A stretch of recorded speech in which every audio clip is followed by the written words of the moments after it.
Buenos días. Good morning. Bueno, antes que nada quiero Above all, and before all, let me congratulate Bloomberg for this excellent idea to organize their summit in Argentina for the first time, right? This means that some things are changing. I'm sure you didn't think of holding this in the last 10 years in Argentina. So let me talk briefly about what we are doing, what we are trying to do, and then there will be a Q&A session, I understand. And then I will rush out to make it to the next meeting. So don't be afraid if you see me rushing out, because some journalists, sometimes find it weird that we don't keep on answering questions, but I have another meeting. I would like to say briefly that we are putting in order what we found in disarray, much more than what we imagined. But we are not scared. We rolled up our sleeves and we started to address all problems the best possible sequence. We've always said there is no discussion here between shock and gradualism. We should find the right sequence to address each problem. There are problems that are resolved overnight. Nobody unifies the exchange market in installments.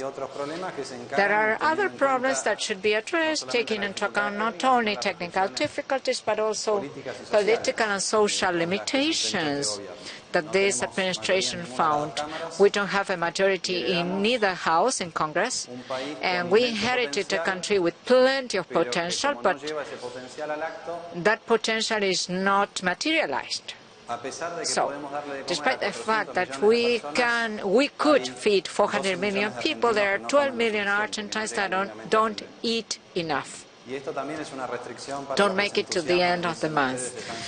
They don't close brackets. So you are being very gradual in tax correction, some people say, but we're trying to strike a balance, in fact. It demands decisions that are not friendly many times. It demands plenty of negotiation with the opposition. We had to bear this in mind too, because it's very different to make an economic analysis from your position or where I used to be than to make the daily decisions or decisions on a daily basis. I believe that when we took office in December 10th last year, there were some hot issues on the agenda. Of course, in the economic field, there was exchange rate limitations on foreign currency trading and also the holdouts. But how were we going to rule without a majority in Congress and Peronism as the opposition? Remember that in our trips abroad, this was one of the main concerns that people had. And it was a very big surprise when investors and different leaders saw us supported and accompanied by Sergio Massa, one of the main leaders of the opposition coming from Peronism. So this capacity to talk and dialogue seemed to be wishful thinking. But when we went to Congress to pass a bill, a very controversial bill, in fact, we got what I'm sure you didn't imagine that we were going to obtain: 3/4 approval in the Senate and much more in the House of Representatives. We had many more from the opposition voting in favor than our own votes. So there was a change, not only a change in administration, but a change that goes beyond this government, how to do things, how to interact with the others. We went to Congress with a bill, 19 articles or sections, and 11 of those articles were modified by the House of Representatives. It was not a defeat for us, it was just the opposite. Plenty of those enhancements improved the bill. And now we have this law that we have made a poll December the 10th among you here. I'm not sure. I'm sure you wouldn't have said that before the first semester we had this issue already solved. To put the macroeconomic aspects in order is the first goal. We are doing that, taking care of the fact that this putting in order of the disarray or the disorder doesn't bring an impact to bear on the have-nots. We are taking care of those that have less. We know that some of the measures that we take have had an immediate negative effect, and we are trying to contribute the tools for that effect to be as minor as possible. In the next few days, we will send a bill to Congress to return VAT for the basic staples for 8 million people in situation of poverty in Argentina. This has been contemplated already, so don't worry about the fiscal impact. Remember, we have a fiscal program. Now you have modified the minimum income bracket for the income tax. No, we already contemplated all that. And we have already explained that. It's on our side. We have decided to reduce our deficit gradually to less than 1% in the last year of this term, the term of this administration. If we want to compare this to the rest of the region, Argentina is part of a class of assets and a region. Chile this year is trying to close a primary deficit of 3.3% of the GDP. Next year we will be there, more or less at the same level. Brazil is above us, as you know. So we are putting in order, comparing backwards, looking backwards, but also comparing ourselves with the rest of the countries of the region. And this is more or less the end of the first stage, the first phase.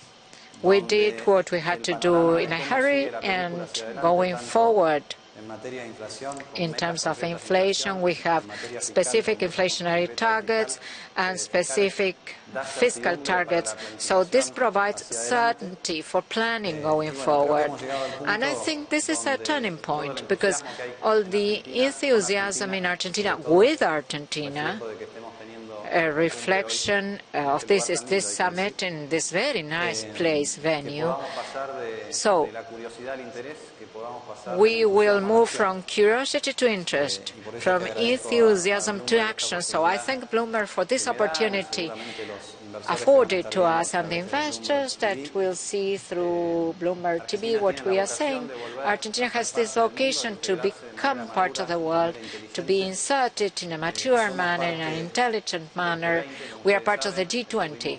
So we have been absent in the last few years, but we are doing everything we can to be back part of that club. We are organizing our relationships with international agencies and bodies. We had 2 weeks ahead that are very intense in nature. So the funds, the international monetary funds made about Argentina will become transparent, no longer secret, because we become transparent what was already done, and we comply with Article 4, that except for Venezuela and some other country in the world don't comply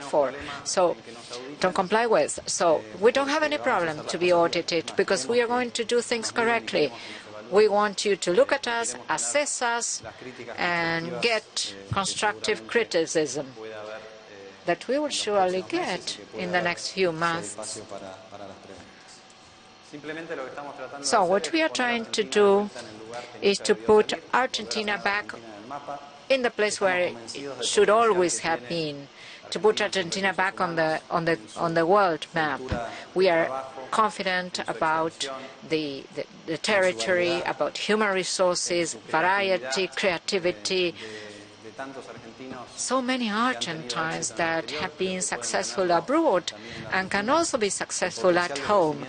The growth potential of Argentina, once we put in order what is not in order, will be the same as before. So as from next year we believe that plenty of the things that we are doing with right balance and plenty of care is going to be easier to face with an economy that will be growing and inflation rate closer to the average in the region, and with a landscape for investment at home and abroad, or local and foreign investors that moves from curiosity to risk-taking to action and the possibility of creating jobs. Everything we do from the macro administration is very much geared towards that. As the President said, one of the campaign axes has been to move towards a country with zero poverty rate, and that is only attained with good jobs, good employment, dignified jobs, productive jobs that may replace what we've taken care with social plans. But every head of household should go back to his home at the end of the day and say, I have this job empowers me, gives me the possibility to make progress, and I don't owe this to Macri or any other president. I owe this to myself. That's a great cultural challenge that we are going to try to materialize in these 4 years. We will always be available to communicate to the world how we do it, explaining to the world how we do it, beyond the anxieties that there could be outside.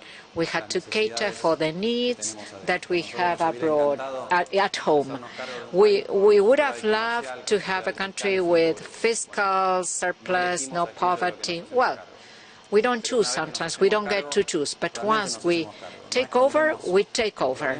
We don't hide the problem. We face the problem and we resolve it as quickly as possible and as fairly as possible. Okay?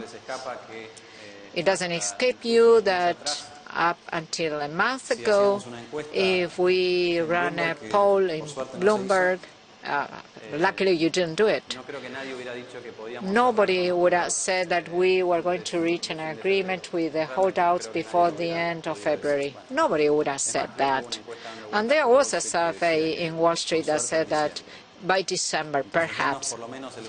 So the benefit of the doubt is here for us. Please award that to us. We do things in record time. So the measures that we would like you to use is if every week, every time, every month, we move in the direction that we explained during the campaign is the direction instructed by the Argentine people when they voted for Cambiemos. Even those that were dependent on the government because of the welfare plans, but they chose to change in favor of dignity. So let me close here. And John, we can open up the floor for questions or start with the question and answer session.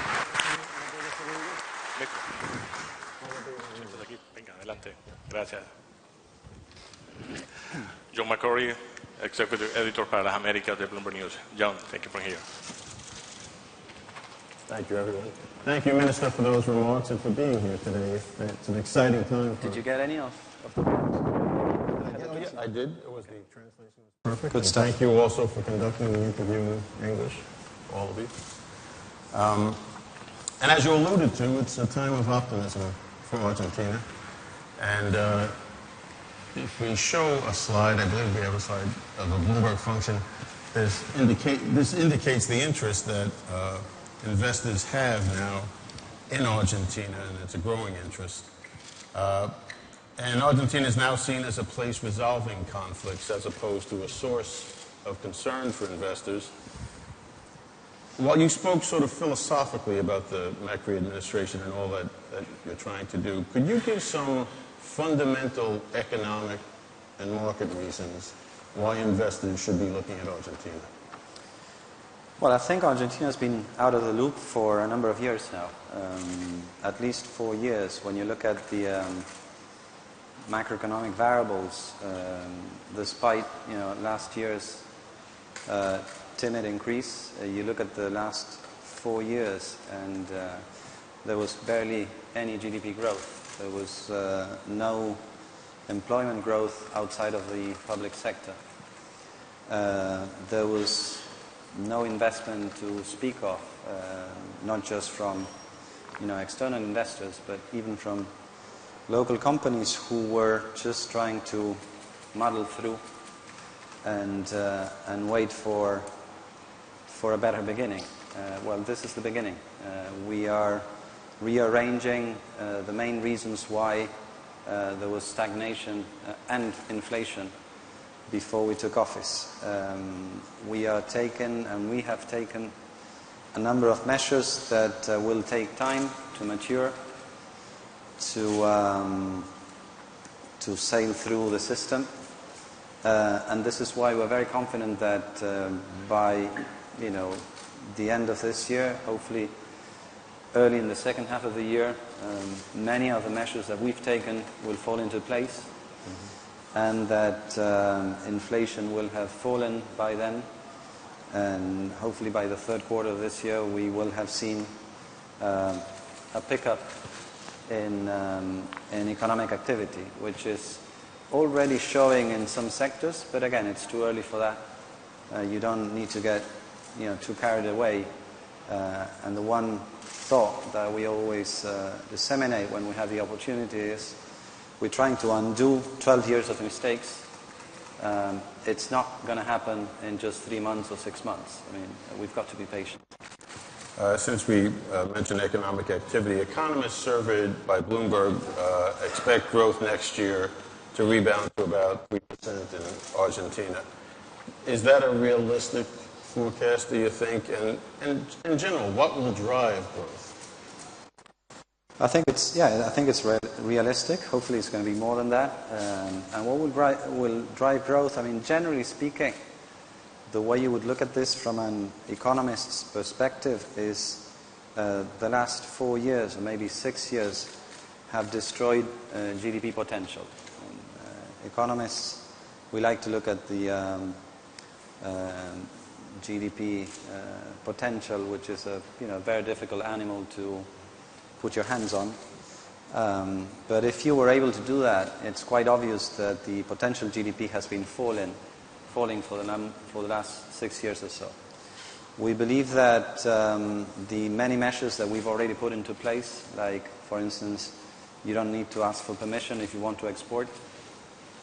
You're not going to be forced into asking for permission or corruption if you need to import. And these are things that look to us very obvious, but that was part of the previous regime. If you don't have a state that is persecuting you because you're not endorsing every single decision of the government, I mean, we're not doing that, of course. We believe that we are unleashing significant potential that will come into the system, as I said before, hopefully early into the second half of this year. The sectors that will drive more like the long-run cycle, you know what the sectors are. Argentina has a massive potential on a relative and on an absolute basis on energy, for instance. Not just traditional energy and non-traditional oil and gas energy like shale, but also renewables. We are putting a lot of our eggs on the renewables basket. We've just approved a new system of auctioning for the upcoming wind energy companies and solar energy companies.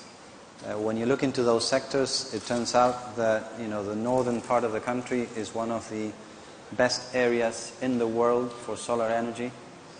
Patagonia, the myth. There's probably no other place in the world where you've got this amazing combination of record wind and very few population. So you don't even need to worry about the visual contamination or anything. So certainly energy will be a significant chapter. Argentina used to have its own needs in energy. We're now importing more than what we export. There's no reason why we wouldn't be exporting a lot more than what we consume internally. And that will happen with time. There's a very important chapter in the Macri administration that's got to do with infrastructure. Infrastructure has been depleted over the last 15 years, just out of non-investment. This is what makes most of our producers, particularly the small and medium-sized producers around the country, less competitive than their competitors in the rest of the world. It takes a lot of dollars for them to put their products in the port, in the harbor. So we've got a massive infrastructure investment project and program for the next years, starting this year, but when we're in regime, it's going to be around $20 billion per year. Are you referring to government spending or foreign direct investment then? It's both. It's both government and private, because we're actually sending a PPP law to Congress in the next few weeks. We want to invite the private sector, be it local, be it external, to be part of it. Just for you guys to get a sense, when we talk about wind energy, the last programs that were approved by the previous administration, and the fact that they were approved does not necessarily mean that were implemented. This is kind of a trademark of the previous administration. But yeah, those projects were run at prices of around $110. Peru has just come up with a program at $58 the gigawatt, or whatever the unit is. I keep forgetting what it is. Brazil at 70.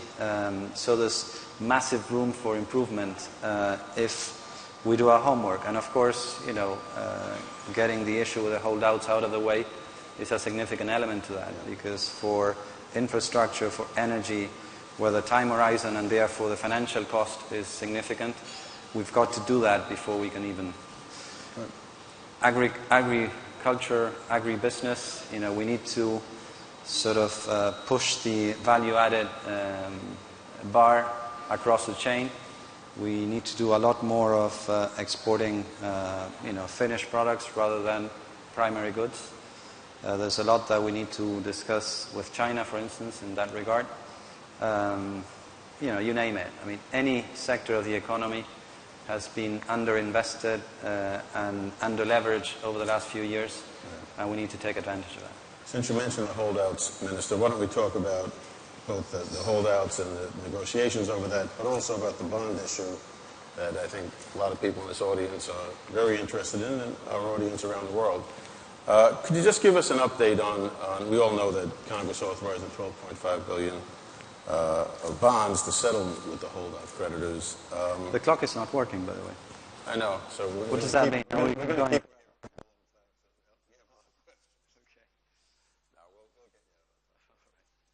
So how's it going with the finance ministry officials and meeting with investors? Have you gotten a good gauge of interest? I know the panel just before this, the investment bankers seem to think that there's tremendous demand out there for it. What can you tell us about it? Well, I know you guys can't wait to buy the bond, but we've got to wait until the appeals court makes a decision on that. That's been basically the rule of the game ever since. That's what our law says. That's what Judge Grisey said he would do, but then there's always the Court of Appeals. So there's a hearing on April 13th. Luckily it was not on April Fool's Day. We would have liked that hearing to have taken place earlier on. And when I say we, it's not just us, but also the holdouts. That was not the case, but it will happen when it will happen. And once that is out of the way, we'll basically issue the bond, and therefore everyone will be happy that you'll have your own share of the bond. Well, it's funny that you bring up the timing because we have questions about that too. So as you say, there's the appeals. Unsurprisingly. The appeals court's April 13th. There's a deadline, the current deadline for paying off the holdouts is April 14th. So how are you going to be able to do that? No, Can you turn this all around? the deadline is for one group of holdouts, not for all of the holdouts, just for one group.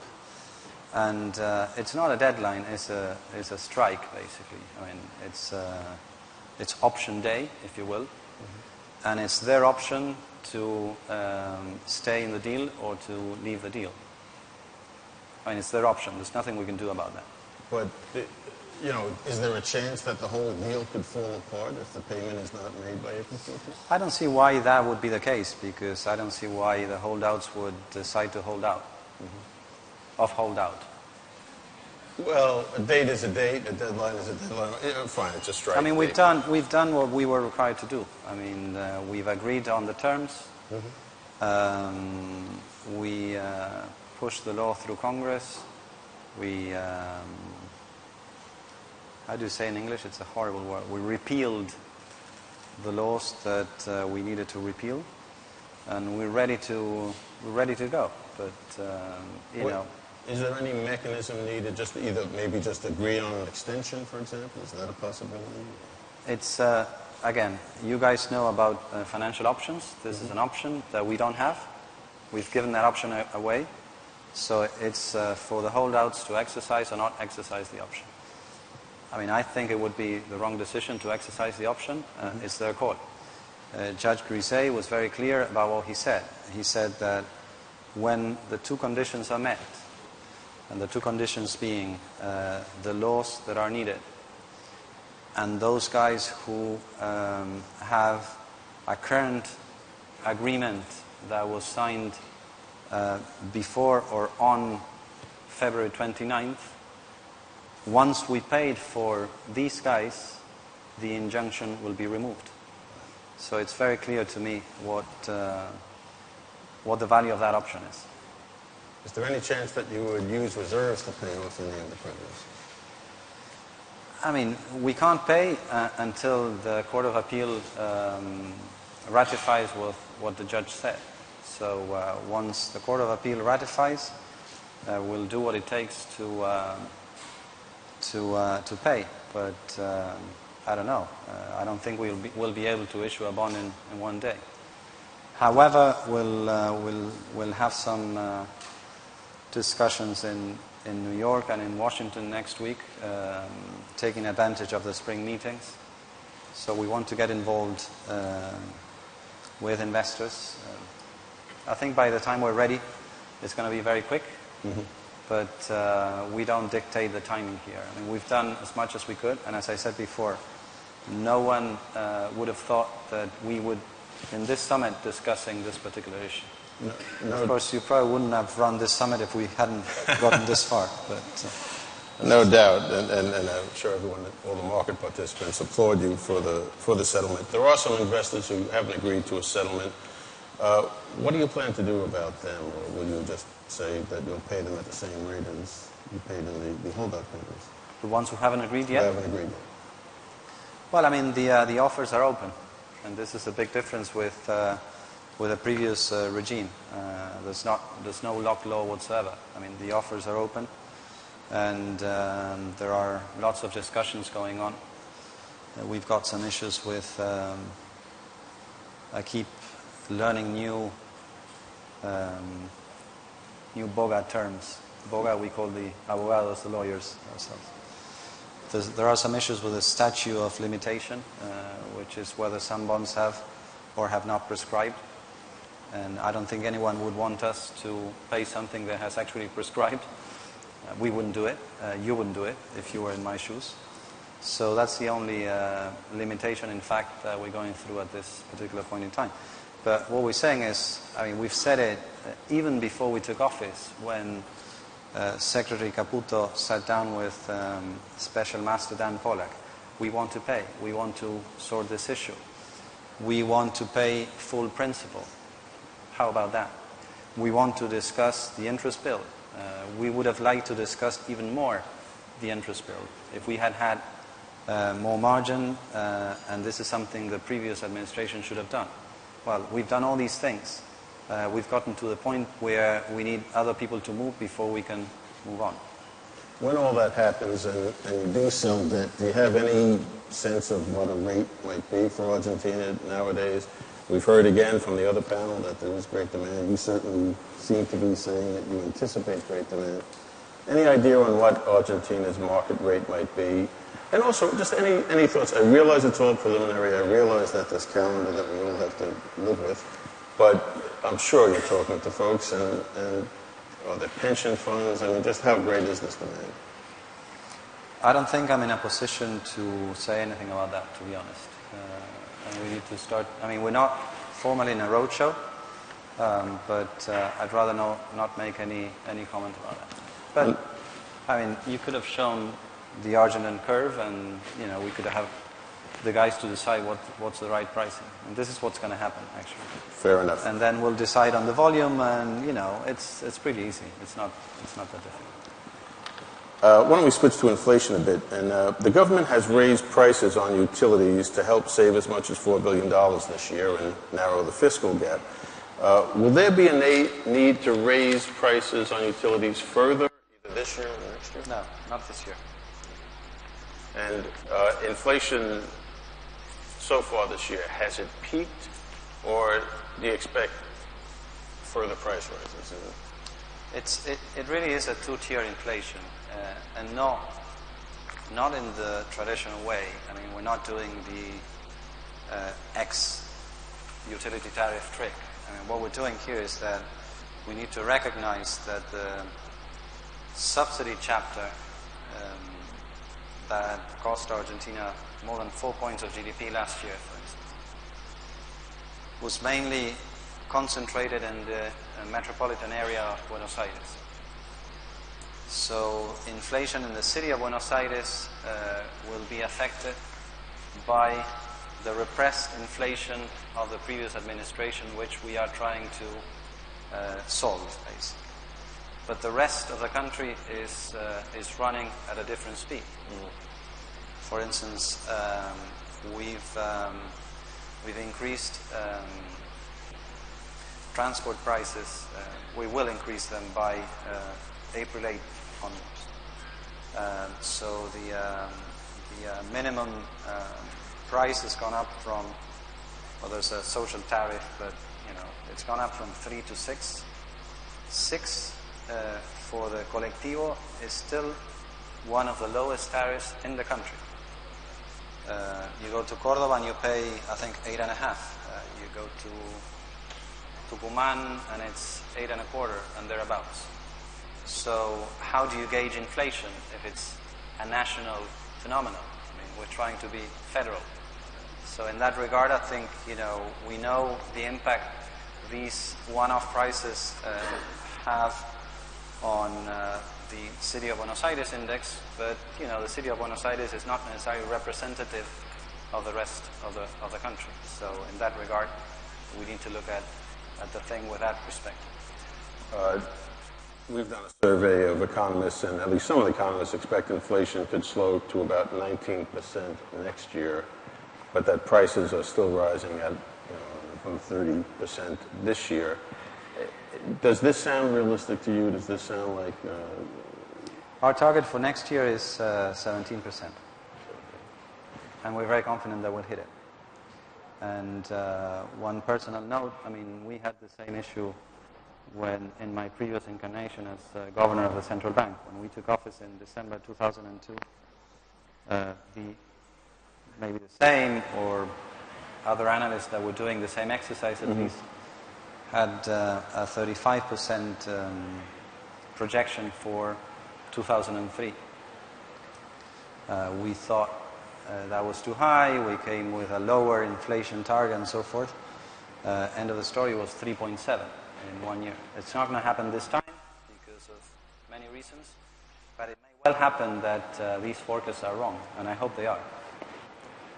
Moderator Jose Enrique Arioja is giving us a signal now. Do we have questions from the audience? Jose Enrique? We did run out of time. Look at there, Well, so, please you know, join me in thanking the minister for his remarks here.